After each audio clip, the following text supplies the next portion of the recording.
أعوذ بالله السميع العليم من الشيطان الرجيم بسم الله الرحمن الرحيم السلام عليكم ورحمة الله وبركاته الحمد لله صلاة وسلاما على سيدنا رسول الله وعلى آله وأصحابه ومواله قال رب اشرح لي صدري ويسر لي أمري واحلل عقدة من لساني يفقهوا قولي اللهم زدنا علما وارزقنا فهما جيدا اللهم ذكرنا ما نسينا وعلمنا ما جهلنا اللهم علمنا ما ينفعنا وانفع بما علمتنا آمين يا رب العالمين.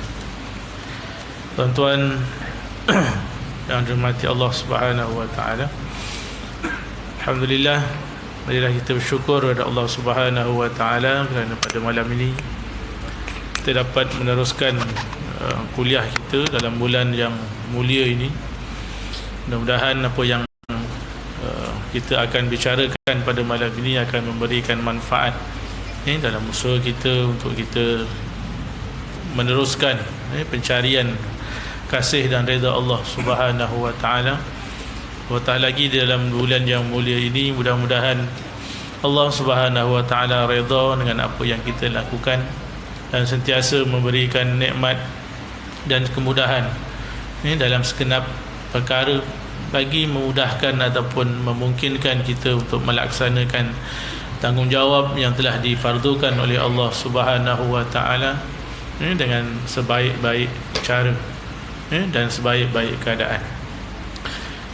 Dan hari ini adalah hari yang pertama dan hari pertama lah kita berpuasa ni, walaupun dah masuk hari yang kedua malam ni. Tapi baru saja tadi kita berbuka, buka yang pertama untuk Ramadan bagi tahun berapa tahun ni? 1444 ke 45? 44. Tak sabar-sabar nak 1446. Kenapa? Nanti PM saya lah kenapa tak sabar-sabar 1446. Yang pastinya bukanlah berhajat untuk mengadakan kenduri satu lagi lah 1446 tu. Tapi manalah tahu kan, adalah juga kendurinya. Baik tuan-tuan, rahmati Allah Subhanahu wa taala, kita alhamdulillah pada pertemuan yang lalu kita telah masuk pada hadis yang ke-9 di dalam membicarakan matan al-arba'in karangan ataupun susunan Imam Nawawi rahimahullah, yang mana kita masih lagi membicarakan hadis ataupun matan al-arba'in ini yang disyarahkan oleh Dr. Mustafa Abdul Rahman. Ini ada baiknya kalau kita ulang balik hadis berkenaan, mudah-mudahan dia akan dapat mengingatkan kita kembali daripada hadis yang masih lagi dalam perbincangan kita insya-Allah pada malam ini. An Abi Hurairah Abdul Rahman bin Sakhr radhiyallahu anhu qala sami'tu Rasulullah sallallahu alaihi wasallam yaqul ma nahaitukum anhu fajtanibuh wa ma amartukum bihi fa'tu min mastata'tum fa innama ahlaka alladhina min qablikum kasratu masailihim wa ikhtilafihim ala anbiya'ihim. Hadis rawahul Bukhari wa Muslim. Qala Abdul Rahman bin Sakhr radhiyallahu anhu sami'tu Rasulullah sallallahu alaihi wasallam yaqul ma nahaitukum anhu fajtanibuh wa ma amartukum bihi fa'tu minhu mastata'tum fa innama ahlaka alladhina min qablikum kasratu masailihim wa ikhtilafihim ala anbiya'ihim. Daripada Abu Hurairah Abdul Rahman bin Sakhr radhiyallahu anhu telah berkata bahawa aku telah mendengar Rasulullah sallallahu alaihi wasallam bersabda, apa yang aku tegahkan kamu daripadanya maka hendaklah kamu menjauhinya, dan apa yang aku perintahkan kamu dengannya maka hendaklah kamu kerjakan daripadanya barang yang kamu berkuasa.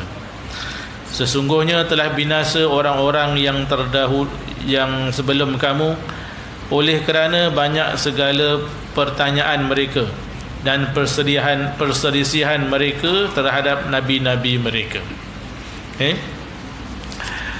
Kita telah selesai dalam membicarakan bahagian yang pertama dan dengan hadis ini berkenaan dengan perkara larangan dan suruhan Rasulullah sallallahu alaihi wasallam. Seperti yang kita semua tahu, Nabi datang kepada kita membawa perintah Allah Subhanahu wa taala. Dan perintah Allah Subhanahu wa taala ni datang dalam dua bentuk, iaitu sama ada untuk menyuruh kita membuat sesuatu, dan yang kedua untuk menyuruh kita daripada meninggalkan suatu perkara. Maka lahirlah kat situ kalau dalam hukum Islam tu yang wajib dan yang haram. Kemudian ulama membahaskan lagi, lahirlah di situ juga perkara-perkara yang sunat, perkara-perkara yang makruh, dan juga perkara-perkara yang harus. Tapi asasnya dua, iaitu Allah menyuruh kita buat sesuatu, dan yang kedua Allah melarang kita daripada berbuat sesuatu. Maka di dalam menyampaikan perintah-perintah berkenaan bagi Rasulullah sallallahu alaihi wasallam, seringkali memberikan ataupun menggunakan frasa-frasa yang menyuruh ataupun fi'il amar, dan juga fi'il nahi, fi'il melarang. Amar ni maksudnya menyuruhlah. Qul, contohnya dalam Al-Quran kan, qul, katakanlah, itu perintah. Ataupun aqimu, Allah Subhanahu wa taala perintahkan kita untuk mendirikan solat kan, ya ayyuhalladzina amanu aqimus solah wa atuz zakah, itu fi'il amar. Dan juga perintah-perintah itu juga dalam bentuk larangan-larangan, dalam bentuk tegahan-tegahan. La taqrabu zina, contohnya Allah Subhanahu wa taala juga berfirman dalam ayat yang lain. Asasnya suruh, dan asasnya yang kedua larang. Cumanya apabila dua perkara berkenaan, maka kemudian dibicarakan dan juga diberbahaskan oleh para ulama, maka lahirlah apa yang dinamakan sebagai makruh, apa yang dinamakan sebagai sunat.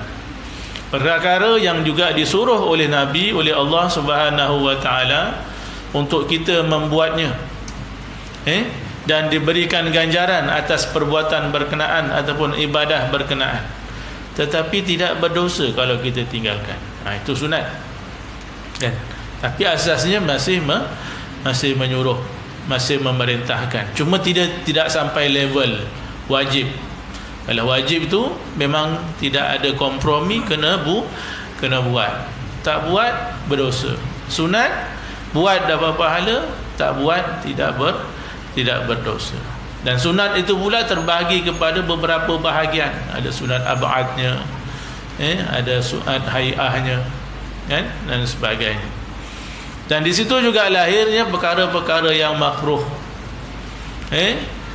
Perkara-perkara yang makruh, di mana perkara yang makruh itu adalah perkara yang ditegah daripada kita, supaya perkara-perkara yang seboleh-bolehnya ditegah daripada kita melakukan perkara berkenaan. Sehingga kan barang siapa meninggalkan perkara yang makruh diberikan pahala oleh Allah Subhanahu wa taala. Kita tahu benda tu makruh dan kita tinggalkan kerana nak mematuhi perintah ataupun larangan ataupun kemakruhan perkara berkenaan. Maka ada ulama mengatakan bahawa perbuatan itu juga diberikan pahala oleh Allah Subhanahu wa taala. Namun kalau terpaksa juga buat, atau kita buat juga perkara-perkara yang makruh, itu tidaklah dihukumkan berdosa. Cuma ulama pun membahagikan makruh tu kepada dua, tanzihiyah dan tahrimiyah. Kita tak naklah bincang hukum fiqh malam-malam ni kan, kita tak habis kan. Itu kena kuliah yang lebih panjang lagi. Itu kena tanya Ustaz Bashar lah tu, nanti saya kupas apa beza makruh tahrimiyah dengan makruh tanzihiyah kan. Ustaz Fadil ada, Ustaz Fadil dia boleh kupas. Imam Fadil kita itu dia boleh kupas. Cuma dia sembunyi kuku je tu. Baik, hari itu kita berhenti sampai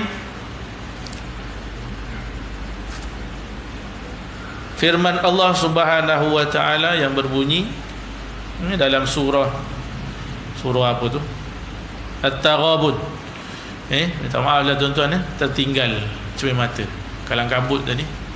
Tadi kan first time berbuka kan, jadi bersemangatlah berbuka kan. Pula tu masak sayur keladi, masak asam pula tu. Memang tak nampak lah Cikgu Kamal, sorry lah. Jadi dia terlebih sikit. Terlebih sikit. Sedar dah 7.45. Sudah itu. Itu kalang kabut tu. Jadi fattaqullaha mastata'tum. Firman Allah Subhanahu wa taala. Maka takutlah kamu akan Allah barang yang sekuasa kamu. Dalam kita menzahirkan ataupun melahirkan dan membuktikan ketakwaan kita kepada Allah Subhanahu wa taala, maka perintah Allah dalam ayat surah At-Taghabun ini ialah supaya ketakwaan itu kita lakukan sedaya upaya kita, mastata'tum. Kerana yang penting adalah sejauh mana kita berusaha untuk melakukan perintah dan meninggalkan larangan Allah Subhanahu wa taala. Kalau kita memang dah tak terpaksa tinggal ataupun tak boleh nak buat macam mana, terpaksa buat juga perkara yang haram, maka Allah Subhanahu wa taala sajalah yang menilai daya usaha kita. Kan? Contoh yang paling mudah kan, kalau bulan puasa ni apa? Nak berbuka senang sangat, nak batalkan apa yang susah? Solat maghrib lah kalau kena jam lah kan. Solat maghrib kalau kena jam kan, balik kerja kan, kena jam, nak batal senang. Orang kata korek hidung batal. Dia pun tak tahulah idea mana. Dia orang kata buka puasa dengan korek hidung. Carilah benda lain seperti korek hidung kan.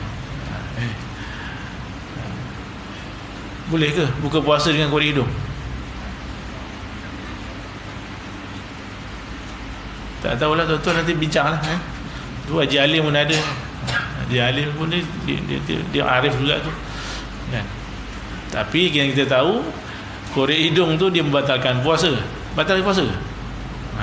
Itu nanti kena bincang dengan Ustaz Bashar Tapi nak sembahyang, sembahyang ni kadang-kadang walaupun dia rutin, kadang-kadang kita terpaksa berusaha lebih sedikit untuk kita melaksanakan solat. Jadi Allah Subhanahu wa taala boleh menilai daya usaha kita, apa yang kita cuba untuk sempurnakan supaya solat kita sah dan sebagainya. Tapi yang penting kena mastata'tum, sedaya upaya.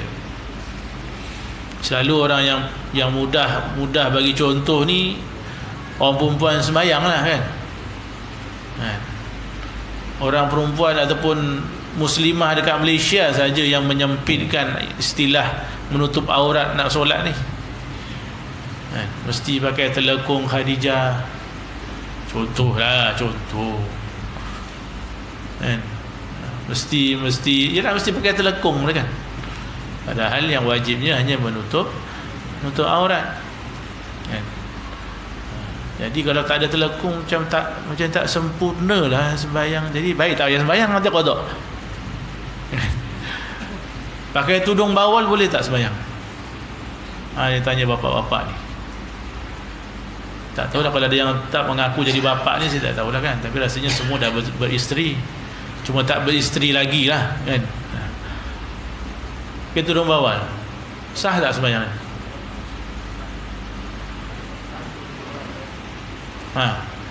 Sah tak? Bawal yang pakai tudung kot dia lah kan. Kalau cukup syaratnya menutup aurat, sah lah, apa masalah kan? Pakai ketat pun tak apa, asalkan menutup aurat. Tapi janganlah depan ajnabi kan. Tak ada benda lain, hanya tisu segulung aja yang ada tu, yang boleh dibalut macam mamia tu kan. Tak apalah, janganlah depan orang kan, sembahyang. Kalau boleh menutup aurat tu sah lah. Kemudian kalau rasa tak apa tu, tak sempurna, nak qada lah, tapi bukan mudah-mudah nak tinggal. Satu lagi fitnah tu ya, ni orang yang balik umrah lah ni kan. Kan umrah kalau kita balik daripada Arab Saudi tu menuju ke mari tu kan, dia membelangkangi kiblat. Alah Ustaz, mayang pun tak sempurna sembahyang subuh ni, tidak qada lah kata. Kan kita musafir kan? Baru buat umrah, baru menangis depan Kaabah, payahlah nak wudu kan? Biasa wudu mesti air mengalir 7 kolah tu baru sah wudu. Jadi itu perkara yang kita boleh tanda tanya lah. Sedangkan Allah kata mastata'tum wattaqullah mastata'tum, sedaya upaya tu kena usahakan. Lepas tu kena belajar kan? Kena belajar, kena tahu.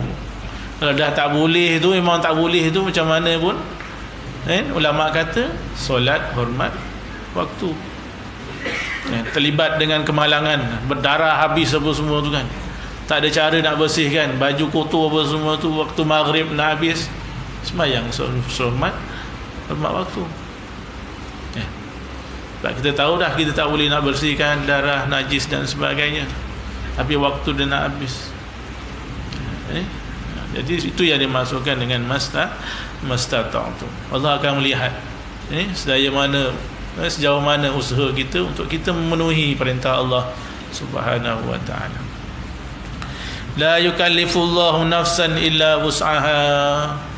Dalam ayat yang lain surah Al-Baqarah, bahawa Allah Subhanahu wa taala tidak akan mentaklifkan seseorang kecuali apa yang dia boleh pikul atau apa yang dia boleh tunaikan. Tanggungjawab kita sekarang ni lah, tuan-tuan saya diberikan kesempatan, diberikan peluang oleh Allah Subhanahu wa taala jadi bapa dan suami orang. Kalau kita tak mampu, maka Allah tak akan beri peluang tu. Boleh, sebenarnya boleh nak jadi wali kan? Saudara Nizam kita belum jadi wali kan? Belum pernah jadi wali lagi kan? InsyaAllah dia akan jadi wali. Alhamdulillah saya dah pernah jadi wali. Cikgu Kamal belum. Nak tunggu juga bila kendurinya Cikgu Kamal. Bukan dia lah yang menikah anaknya kan? Kalau dia menikah ni kena serang lah dia sebelah kan. Okay. Jadi Allah bagi peluang untuk kita menjadi ayah, menjadi ibu, menjadi pekerja, menjawat jawatan dan sebagainya. Itu sebab menurut kerana kita mampu, menurut ataupun takdir Allah Subhanahu wa taala mengatakan bahawa kita mampu sebenarnya. Dan yang penting ialah usaha bagaimana kita melaksanakan tanggungjawab berkenaan. Jadi takwa kepada Allah dan pelaksanaan perintahnya dan perintah Rasulnya adalah menurut kadar yang terdaya oleh diri. Kena buat seupaya ataupun seumpaya mungkin. Bukan mencari alasan, tapi mencari peluang, mencari jalan, bukan mencari helah. Seluar kotor, kalau seluar kena najis, spender lah kena najis kan. Biasa orang lelaki ni kan yang dah tua-tua, macam tuan-tuan saya muda lagi kan?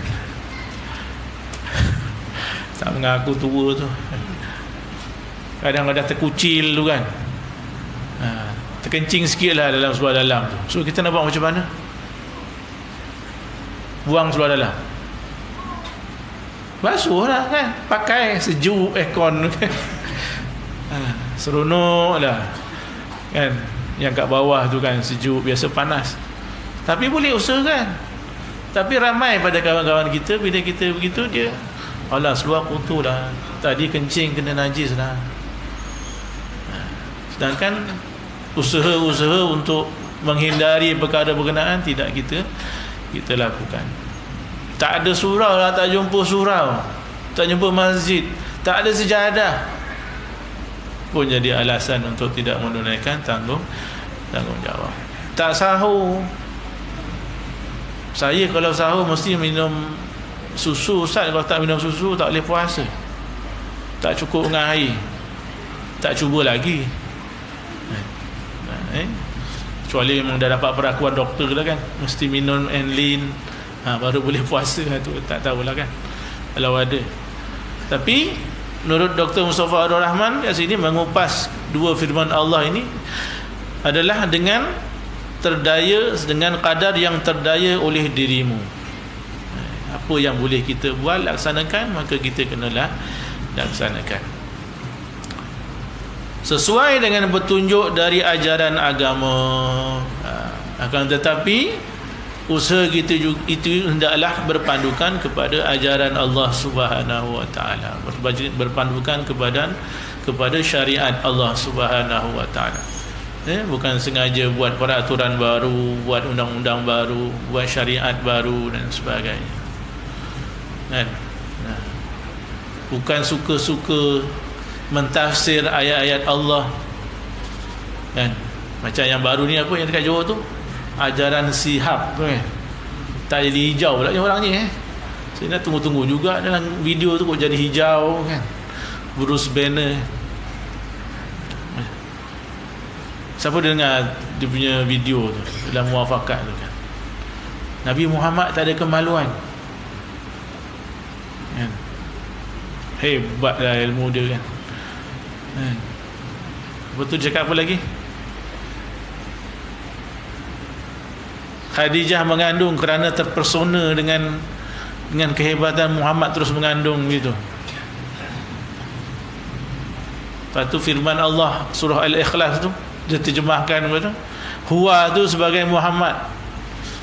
Qul tu dia perintahkan. Allah perintahkan kita semua untuk mengatakan huwa tu adalah Muhammad Al-Ahad. Itu tafsiran yang menurut hawa nafsu. Samalah dengan apa tu Rasul Melayu tu, Qaha tu yang terjemahkan Yasin tu. Bila kita kata nak terjemah Al-Quran ni kena belajar bahasa Arab, kena belajar ilmu tafsir, tak cukup dengan hanya tafsir-tafsir yang ada di pasaran saja.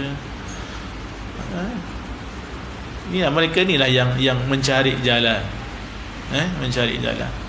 Sedangkan kita nak mentafsir, nak melihat kepada ayat-ayat Allah, hadis-hadis Rasulullah SAW tu kena ada disiplinnya yang tertentu, dan bukan mudah, dan bukan semua orang berkeupayaan untuk mentafsir ayat-ayat Allah Subhanahu wa taala.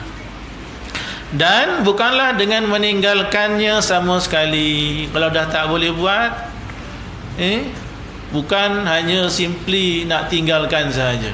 Macam tadilah kan, seluar terkena najis sikit terus tak nak sembahyang, dengan alasan tak ada pakaian yang bersih, tak ada serban ke.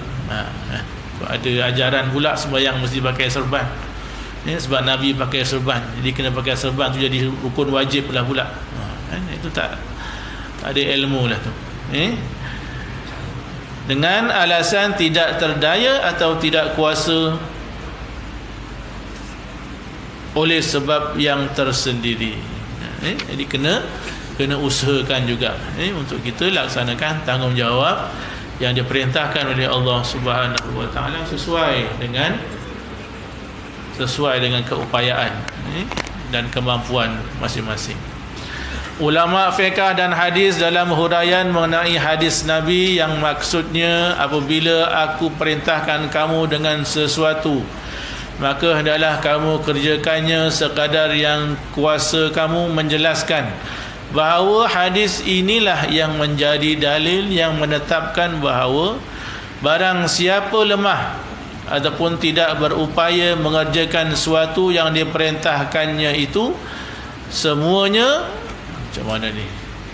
Semuanya dan berkuasa mengerjakan setengahnya, maka hendaklah ia kerjakan sekadar yang dapat dilakukannya saja. Maksudnya kalau tak boleh kerja semua, kena kerjakan yang sebahagian yang mampu sahaja. Kalau tak boleh semua, kena separuh, apa yang mampu sajalah kan. Tak mampu nak berpuasa sepanjang hari, puasalah separuh hari. Puasa darjah 2 tu kan. dah ganyut pun masih lagi puasa darjah 2, kan, contohnya lah. Tapi kena ada usaha, kerana Allah melihat kepada usaha yang kita lakukan, yang lebih utamanya. Kalau kita boleh sempurnakan, maka itu adalah lebih utama. Misalnya orang yang tidak dapat berdiri dalam solat, bolehlah ia bersolat secara duduk, tidak boleh duduk berbaring. Demikianlah diperbuat juga sembahyang itu menurut cara mana yang dapat. Contohnya yang diberi ialah tentang solat. Solat orang yang tak boleh nak berdiri, maka bolehlah duduk. Tak boleh duduk, berbaringlah, mengiringlah, kemudian berbaringlah. Akhir sekali dengan hati sahaja. Tak boleh hati, mati. Itu barulah dia tidak dipertanggungjawabkan. Sembahyang dengan hati. Macam mana sembahyang dengan hati? Siapa nak praktis sembahyang dengan hati? Kena nazak lah dulu. Jangan suka-suka. Jangan suka-suka nak sembahyang dengan hati. Boleh berdiri, kan? Bahkan ulama menyatakan bahawa orang yang memang tidak boleh berdiri lama, dan terpaksa duduk setelah takbiratul ihram, maka apabila dia merasakan dirinya dah kuat, maka dia kena berdiri juga. Dia tidak boleh terus duduk, terus merasa selesa dengan rukhsah yang diberikan oleh Allah Subhanahu wa taala. Sebab berdiri itu rukun, yang mesti dilaksanakan oleh orang yang ingin solatnya menjadi solat yang sempurna. Mana tadi? Orang yang dapat mengeluarkan sebahagian saja dari zakat fitrahnya, wajiblah ia keluarkan sebanyak itu. Dan orang yang dapat setengah sahaja dari perbelanjaan yang diwajibkan ke atasnya untuk ahlinya, dan orang yang ditanggungnya, wajiblah dibelanjakan sekadar itu sahaja. Macam orang yang wajib bayar zakat, zakat fitrah, zakat perniagaan, harta dan sebagainya. Zakat fitrah ni wajib, semua orang wajib. Semua orang yang hidup sebahagian Ramadan dan sebahagian Syawal, maka wajib bayar zakat fitrah.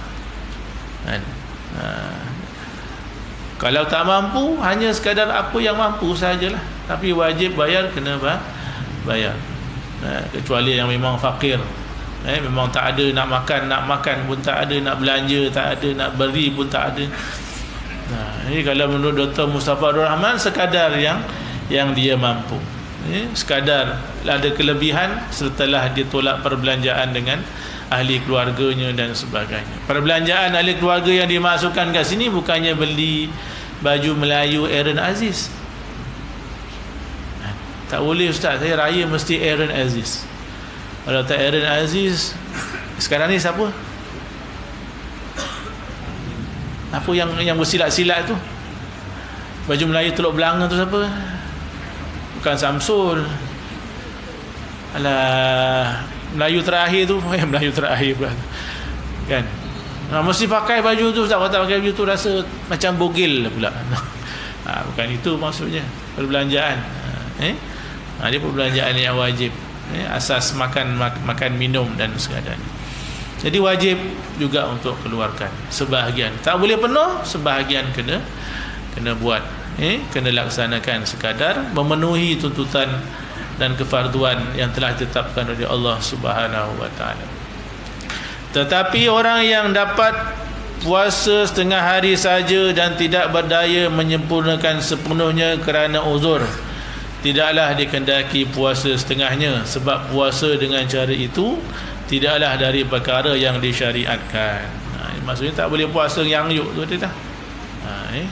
Dan memang tak boleh puasa, tak payahlah puasa, bayarlah fidyah, kan? Bayarlah fidyah dan sebagainya.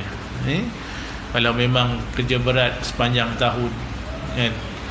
Ataupun memang sakit yang tidak mampu, yang menyebabkan dia tidak mampu untuk melaksanakan puasa, yang tidak akan sembuh dan sebagainya, maka bayarlah fidyah, semana yang telah ditetapkan. Yang kedua, Kebinasaan oleh banyak pertanyaan dan perselisihan terhadap nabi-nabi. Kemudian pada hadis tersebut Rasulullah sallallahu alaihi wasallam menerangkan sebab kebinasaan orang-orang yang terdahulu, iaitu sesungguhnya telah binasa orang-orang yang sebelum kamu, yakni orang yang terdahulu daripada kamu, kerana banyak pertanyaan mereka dan perselisihan mereka terhadap nabi-nabi mereka. Dalam hadis berkenaan juga Rasulullah sallallahu alaihi wasallam memperingatkan bahawa antara kemusnahan, punca kemusnahan umat-umat yang terdahulu ialah apabila mereka terlalu banyak bertanya, terlalu banyak mempersoalkan. Kenapa mesti tutup aurat? Kenapa mesti solat 5 waktu? Saya nak 50 waktu. Kenapa orang perempuan tak boleh jadi imam? Kami juga ada hak yang sama rata. Contohlah, contoh. Kenapa itu dan kenapa ini? Benda yang sudah memang telah ditetapkan oleh syarak. Maka kita kena ikut. Kerana kalau kita tidak terlalu banyak pertanyaan, maka Nabi kata kita menempah kebinasaan. Macam yang berlakulah sekarang ni kan. Bila masing-masing memperjuangkan hak, memperjuangkan hak kesamarataan dan sebagainya, maka menyebabkan masyarakat pun menjadi pincang. Lelaki sama lelaki, perempuan sama perempuan. Kerana apa? Kerana masing-masing memperjuangkan hak masing-masing. Ikut akulah. Diri aku, badan aku, ikut aku dan anak buah aku. Sedangkan semuanya telah diaturkan oleh Allah Subhanahu Wa Taala, dan masing-masing kena memainkan peranan yang telah ditetapkan oleh Allah Subhanahu Wa Taala. Siren dah berbunyi, so kita berhenti setakat itu dulu. InsyaAllah kita sambung pada bulan depan raya. Ada ke tidak kuliah tu, kita tanya Encik Rozamanah nanti. Sama ada kita nak raya dulu ke kita nak tangguh dulu. Okey. Apapun yang baik kepada Allah Subhanahu Wa Taala, salah dan silap dari kelemahan saya. Mudah-mudahan apa yang kita bincangkan dan kita bahaskan pada malam ini dapat memberikan sedikit sebanyak kecerahan, dan juga memudahkan kita untuk kita mencari redha Allah Subhanahu Wa Taala. Kita tutup dengan tasbih kafarah dan suratul Asr. Bismillahirrahmanirrahim. Wa na'udzubillahi minal insani lafi husn illa alladhina amanu wa 'amilus solihat wa tawassaw bil haqq wa tawassaw bis sabr. Subhanakallahumma wa bihamdika asyhadu an la ilaha illa anta astaghfiruka wa atubu ilaik. Wabillahi taufiq. Assalamualaikum warahmatullahi wabarakatuh.